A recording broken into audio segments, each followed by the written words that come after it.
जय श्री कृष्णा। राधे राधे। आइए सुनते हैं बैसाख मास महात्म्य का 11वां अध्याय। तदंतर राजा मैथिल पूछने लगे, हे महाराज, बैसाख के जो धर्म आपने वर्णन किए हैं वह बड़े सुलभ है और उनसे विष्णु भगवान प्रसन्न होकर तत्काल अर्थ, धर्म, काम, मोक्ष प्रदान करते हैं। ऐसे वेद विहित धर्म संसार में ज्ञात नहीं है। यह क्या बात है, मुझसे कहिए।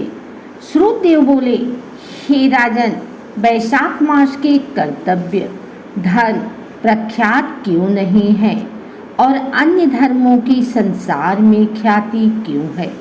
संसार में पुत्र, पौत्र तथा धन संपत्ति, सांसारिक भोगों के चाहने वाले मनुष्य बहुत है। इसीलिए राजस और तामस धर्म संसार में प्रख्यात है और जो इच्छा रहित सात्विक धर्म सुख प्राप्ति कर विष्णु भगवान को प्रसन्न करने वाले हैं वह पृथ्वी पर छिपाने योग्य हैं। इसका कारण बताता हूँ, सुनो। इक्ष्वाकु के कुल का भूषण काशीपुरी में नृग का पुत्र सार्वभौम राजा बड़ा यशस्वी कीर्तिमान नाम का हुआ है। यह जितेंद्रिय, क्रोध को जीतने वाला, ब्रह्मांड और राजाओं में उत्तम था। एक दिन वह आखेट करता हुआ जा रहा था तो मार्ग में मुनि वशिष्ठ के शिष्यों को देखा, जो कहीं प्याऊ लगा रहे हैं, कहीं छाया मंडप बनवा रहे हैं, कहीं वापी निर्मल करवा रहे हैं, कहीं बैठे हुए मनुष्यों के पंखों से पवन कर रहे हैं, कहीं सुगंधित फूलों को दे रहे हैं, मध्याह्न समय छत्री दान कर रहे हैं, कहीं तांबूल दे रहे हैं, कहीं नेत्रों में कपूर लगा रहे हैं।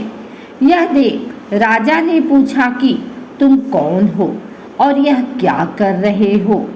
वे बोले, हम बैसाख में कर्तव्य धर्मों को गुरु वशिष्ठ जी की आज्ञा से कर रहे हैं, जिनके करने से धर्म, अर्थ, काम और मोक्ष मिलता है और विशेष फल तुम गुरु जी से जाकर पूछो। यह सब सुन राजा वहाँ से तत्काल चल दिया और वशिष्ठ जी के आश्रम में पहुँचा। राजा गुरु वशिष्ठ को प्रणाम कर और वहाँ बैठ कहने लगा कि हे मुनीश्वर, मैंने मार्ग में आपके शिष्यों को शुभ कर्मों को करते देख उनसे पूछा कि यह क्या और क्यों, किस फल के निमित्त कर रहे हो। तब उन्होंने मुझे आपके पास भेजा है और कहा है कि हमें बताने का अवकाश नहीं, गुरु जी के पास जाओ। इसीलिए मैं आपके पास आया हूँ कि आपसे इन धर्मों को सुनूं। वशिष्ठ जी प्रसन्न हो कहने लगे, हे राजन, बैसाख मास में प्रातःकाल स्नान कर विष्णु भगवान का विधि पूर्वक प्रेम से पूजन कर दान करें और ब्राह्मणों की सेवा करें। ऐसा करने से जगन्नाथ भगवान प्रसन्न होते हैं। इसलिए तुम अपने राज्य में भी जहाँ जो कोई बैसाख धर्मों को न करे उसे दंड दो। इस प्रकार वशिष्ठ जी से बैसाखोक्त सब धर्म सुन भक्ति पूर्वक उनकी पूजा कर अपने घर चला आया और सभी धर्म कर देव निरंजन केशव भगवान में बड़ी प्रीति करने लगा।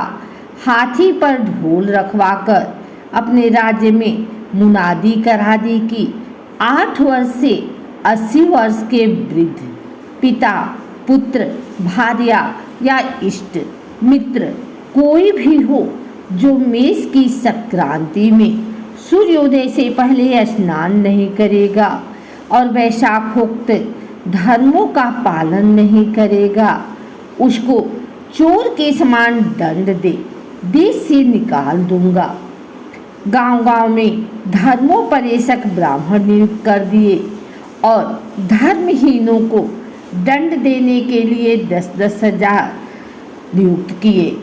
इस प्रकार इस चक्रवर्ती राजा के राज्य शासन से यह धर्म वृक्ष सब देशों में विस्तार पूर्वक फैल गया। जो मनुष्य प्रमाद से भी इस राजा के नगर में मर जाते थे, उनको निस्संदेह विष्णुलोक प्राप्त होता था और यमलोक नहीं जाते थे, जिससे चित्रगुप्त को लिखने के लिए कुछ काम न रहा। सभी पापी लोगों से नरक खाली हो गया। तब नारद जी धर्मराज के पास जाकर बोले, हे राजन, नरक में पहले जैसे हाहाकार शब्द अब सुनाई नहीं देते। खोटे कर्म करने वाले, माया और दंभ से बढ़े हुए पापी मनुष्य तुम्हारे लोक में क्यों नहीं आते?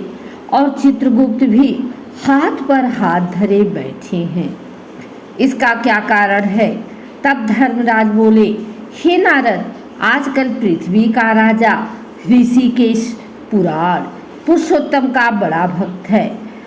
उसने अपने देश भर में मुनादी करा दी है कि सब छोटे बड़े बूढ़े विष की संक्रांति में वैशाख मास के धर्म का पालन करें। उल्लंघन करने पर दंड के भागी होंगे, जिसके भय से वहाँ की प्रजा के लोग वैशाख के धर्मों का पालन करते हैं। इस कारण उनका मेरे लोक में आने का मार्ग बंद हो गया है और सब ब्रह्म हत्यादि पापों से छूटकर सीधे विष्णु पद को प्राप्त होते हैं। इसीलिए मैं उस महाबली से युद्ध कर उसे मारूंगा। यदि वह मुझसे न मरेगा तो मैं ब्रह्मा के पास जा उनसे सब निवेदन कर स्वस्थ हो जाऊंगा।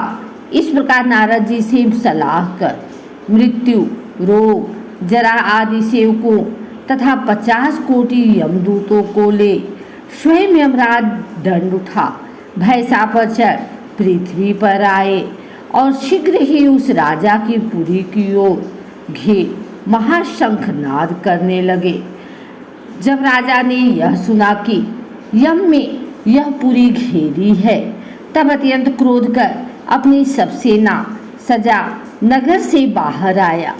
दोनों में घोर युद्ध हुआ।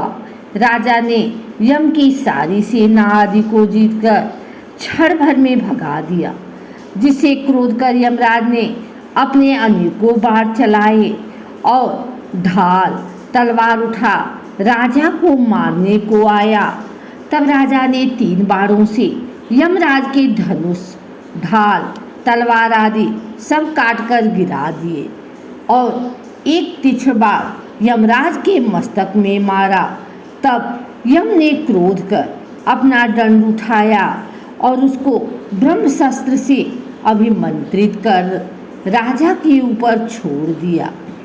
यह देख विष्णु भगवान ने अपने भक्त की रक्षा के लिए सुदर्शन चक्र छोड़ा, जो रण में आ ब्रह्मास्त्र का निवारण कर यम को मारने को उद्धत हुआ। तब राजा सुदर्शन चक्र को नमस्कार कर स्तुति करने लगा कि इस यम की रक्षा करिए।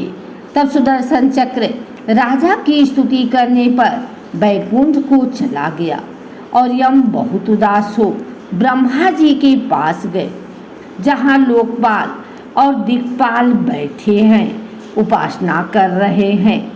उसने देखा चारों इतिहास पुराण शरीर धारण कर खड़े हैं। नदी, सरोवर मूर्तिमान विराजमान थे। पीपल आदि सभी वृक्ष खड़े हैं।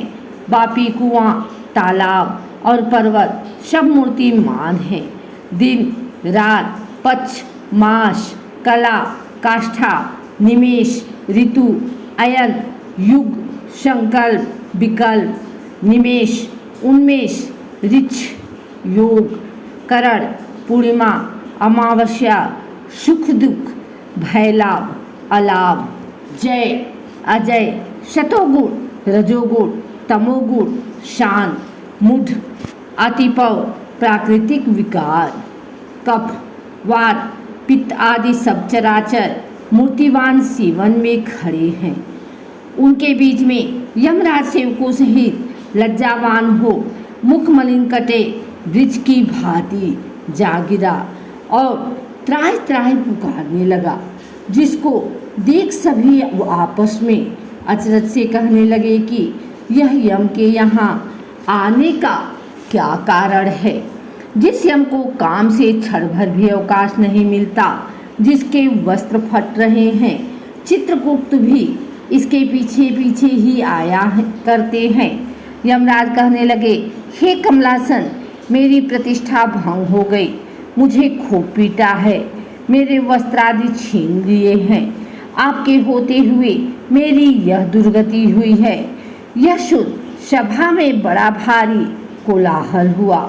तब पवन ने ब्रह्मा की सलाह से सबकी बारी रोक दी और यम को वहाँ से उठाया और आसन पर बिठा पूछने लगा कि यह दुर्गति तुम्हारी किसने की है। तू कुशकेतु जो सबके पिता हैं, उनके सामने अपना सब वृतांत कर, वह तुम्हारे हृदयस्थ दुख को दूर करेंगे। तब पवन के कहने पर यमराज कुशकेतु के पुत्र के मुख की ओर देख बड़े दीन स्वर और एतद बड़ी से सत्य सत्य बताने लगे।